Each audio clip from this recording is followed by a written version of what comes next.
अभी अफगानिस्तान में जो तालिबान वाले हैं वो तो हमारे दूतावास के लोग वापस चले गए थे। वापस तालिबान ने कहा कि अपना दूतावास चालू कीजिए, हमें कोई आपत्ति नहीं है।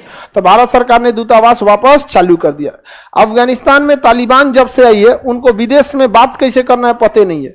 विदेश में बात करने का तरीका अलग होता है, एक प्रोटोकॉल होता है। तो भारत सरकार से कहा है कि आप हम लोग को ट्रेनिंग दीजिए कि हम लोग को विदेश में बात कैसे करना है। देश तो कब्जा लिए हैं, चलाना कैसे, आप हमको क्या कर दीजिए, ट्रेनिंग दीजिए। और उन्होंने कहा कि दोबारा भारत में विकास का काम कीजिए, अफगानिस्तान में विकास का काम कीजिए। हम लोगों ने वहां सलमा डैम, सहतूत डैम ये सब बनाए थे, सड़कें बनाए थे, संसद भवन बनाए थे, सब बनाए थे वहां पे, इंदिरा गांधी हॉस्पिटल बनाए थे। तो पाकिस्तान चाहता था कि भारत को वहां से कटआउट कर दे, लेकिन अफगानिस्तान वापस बुला रहा है। तो पाकिस्तान कह रहा है कि अरे हम ही लोग तुम्हारा इलाज कर देंगे। ये क्या इलाज करेंगे? सब पहले पाकिस्तान में कोरोना का इलाज, पहले दिमाग का इलाज कराया सब, उसके बाद कोरोना का इलाज कराएगा सब। वहां पे बिना मतलब का चीजों को यहाँ पे एक से एक रहता है सब। कहता है कि हमारे पास सबसे बड़ी ताकत है न, अरे वो धार्मिक चीज में ना कहता है सब, अल्लाह का नाम लेंगे। तो भाई तुमसे ज्यादा अल्लाह का नाम लेने वाले यहाँ हैं और तुमसे ज्यादा ईमानदार लोग यहाँ हैं। अल्लाह को सुनना होगा तो तुम्हारा क्या सुनेगा? नहीं समझ में? इंडिया में नहीं है लोग, ये कौन सा स्पेशल पावर है तुम्हारे पास?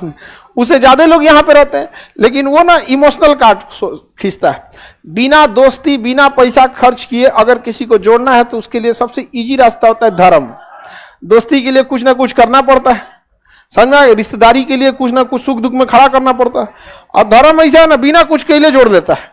तो उसको लगता है क्या है, यही उसका पावर है। हमारे यहाँ घूमने फिरने सस्ता में पर्यटक कहाँ हो जाता है? नेपाल हो जाता। तो हम दोनों का रिश्ता बहुत अच्छा है। यहाँ पे आईटीबीपी में है, नियम है कि गोली नहीं चलाना है एनी हाउ। ना चाइना हमारे ऊपर गोली चलाता है, ना हम चाइना के ऊपर चलाते हैं। लाठी मारे थे लोग, हम लोग लाठी और बांस से मारे थे लोग चाइना में। हमारी गलत फहमी है कि चाइना को हमें बंदूक से लड़ना है। चाइना से लड़ना है तो उसको लड़ना है दो जगह पे, एक इकोनॉमिक ग्राउंड पर, अर्थव्यवस्था के आधार पे, दूसरा साइबर क्राइम के आधार पर। किसी भी कम्युनिस्ट देश पर अगर उसकी अर्थव्यवस्था गिरी तो देश गिर जाएगा, क्योंकि कम्युनिज्म जो है ना, इसका कोई अस्थाई सलूशन नहीं है। तो जहां असंतोष भरेगा, लोग कहेंगे नहीं हमें लोकतंत्र चाहिए, हमें जैसा लगेगा वैसे ही सरकार चाहिए, हम लोग अस्थाई रास्ते पे। और हमारे पास इसका तोड़ भी है, क्योंकि चाइना ने एक सबसे बड़ा गलती क्या किया कि उसने अपनी शासन व्यवस्था को कम्युनिस्ट लगा दिया। कम्युनिस्ट में चुनाव नहीं होता है, सरकार आपका ध्यान रखती है, तो तब तक ही आप खुश हैं जब तक सरकार अच्छा से ध्यान रख रही है। देश की अर्थव्यवस्था गई, महंगाई बढ़ेगी, सरकार ध्यान नहीं रखेगी, अब सरकार से असंतुष्ट हो जाएंगे। असंतुष्ट हो जाएंगे तो कहेंगे चुनाव की मांग, वहां चुनाव होता ही नहीं, पूरा सिस्टम पलटना पड़ेगा। तो एक तो गलती उसके साथ ये हुई कि वो कम्युनिस्ट है, उसका अस्थाई नहीं है। दूसरा सबसे बड़ा गलती जानते चाइना क्या कर लिया? उसने अपनी अर्थव्यवस्था का मुख्य आधार मैन्युफैक्चरिंग को दे दिया कि हमारे यहाँ सामान फैक्ट्री लगाइए, उत्पादन होगा। मैन्युफैक्चरिंग चीजें शिफ्ट हो सकती हैं, दूसरे जगह इजीली शिफ्ट हो सकती है, 10 साल लगेगा, 15 साल लगेगा, शिफ्ट हो सकती है। उससे सस्ता लेबर होगा तो दूसरे जगह चल जाएंगे सब। तो चाइना अपनी एक जनसंख्या जो उसके यहाँ ज्यादा चाइना के प्रति लॉयल नहीं है, या वो सिंजियांग वगैरह वाला, तो जानबूझ के उनको गरीब रखता है। तो एक ऐसा देश है ना, वो जानबूझ के अपने क्षेत्र के एक हिस्से आबादी को जानबूझ के गरीब रखता है, ताकि इन लोग को कितना कम सैलरी देंगे इनको लगेगा ठीक ठाक है। तो चाइना मैन्युफैक्चरिंग हब है, हम लोग अगर उसका मैन्युफैक्चरिंग हब खींच लेंगे ना तो ईजी हो जाएगा। लेकिन चाइना ने एशिया के बाकी देशों की कमजोरी को पढ़ा कि बाकी देशों में क्या दिक्कत है। हमारे देश में, इंडिया में सबसे बड़ी दिक्कत क्या है? कोई कंपनी को जमीन खरीदने में ना हालत खराब हो जाएगा।